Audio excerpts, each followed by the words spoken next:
सेवाभाव, स्वच्छता व शिस्तबद्ध नियोजनाचं जिवंत उदाहरण म्हणजे शेगावचं श्री गजानन महाराज संस्थान आणि विदर्भाची पंढरी म्हटलं जाणारं शेगाव. लाखो भक्तांचं श्रद्धास्थान असलेलं महाराजांचं समाधी मंदिर आणि मनाला तृप्त करणारा, मायेनं वाढला जाणारा महाप्रसाद आणि तोंडाला पाणी आणणारी खमंग शेगाव कचोरी. इथल्या प्रत्येक गोष्टीत भक्तिभाव, श्रद्धा आणि समाधान दडलेलं आहे. नमस्कार, मी प्रिया बिजवी रेसिपीज या यूट्यूब चॅनलवर तुम्हा सर्वांचं पुन्हा एकदा मनापासून स्वागत आहे.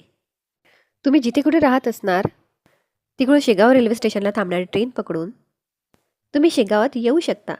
शेगाव स्टेशनवरून बाहेर येताच श्री गजानन महाराजांतर्फे भक्तनिवासात जाण्यासाठी मोफत बससेवा उपलब्ध आहे.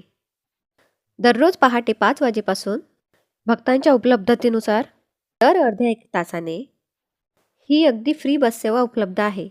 आम्ही सकाळी 9 वाजता 20वा भक्तनिवास संकुल येथे पोहोचलो. भक्तनिवासातली स्वच्छता आणि तिथलं वातावरण मनाला प्रसन्न करणारे होते.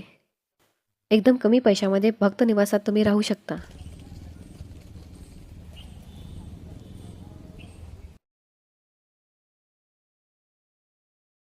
आणि आम्ही निघालो गजानन महाराजांच्या दर्शनाला.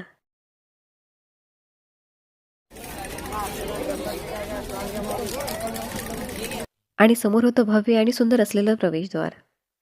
आणि आतमध्ये गेल्यावर आम्हाला दिसले स्वच्छ आणि सुंदर असलेला मंदिराचा परिसर.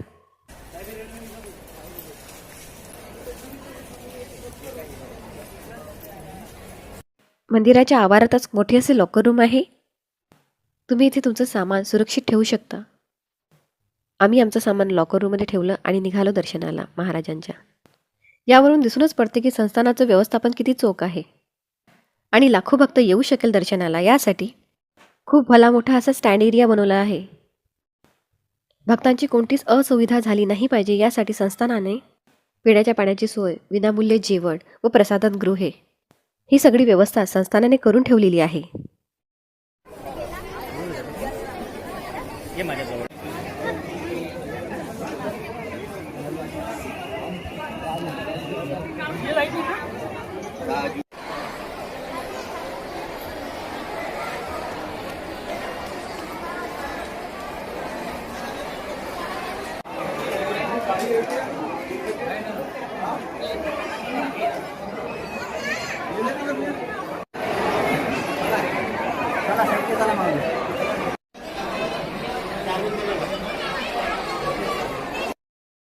नंतर आम्ही निघालो महाराजांच्या दर्शनाला.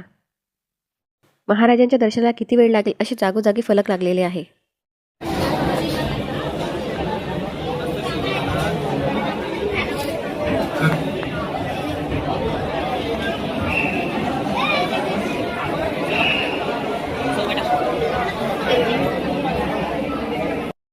आणि 15 ते 20 मिनिटातच आम्हाला गजानन महाराजांचे दर्शन घडले. जीवनात एकदा तरी शेगावात यावं आणि महाराजांचं दर्शन घ्यावं. हा अनुभव शब्दात सांगता येणारा सारखा नाही आहे. महाराजांचे दर्शन घेतल्यानंतर आम्ही मंदिरातून बाहेर निघालो आणि थोड्याच अंतरावर होतं महाप्रसादालय. येथे विनामूल्य पोटभर सात्विक जेवण भक्तांना दिले जाते. फळभाजी, डाळ, पिठले, गुळाचा शिरा, पोळी, भात असा आम्ही प्रसाद घेतला आणि जेवण खूप छान होतं. नंतर आम्ही निघालो मंदिराच्या बाहेर. रस्त्याच्या दोन्ही बाजूला खूप सारे असे दुकानं लागले होते आणि घरच्या देवासाठी थोडंसं सामान घेतलं.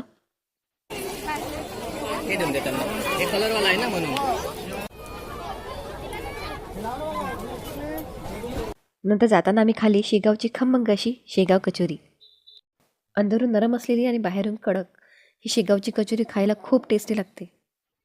जीवनात एकदा तरी शेगावात यावं. मनाला शांती देणारे महाराजांचे दर्शन, तृप्त करणारा सात्विक महाप्रसाद आणि खमंग शेगाव कचोरी हा अनुभव शब्दात सांगू शकत नाही. नंतर आम्ही दुसरी ट्रेन पकडली आणि घराच्या दिशेने निघालो.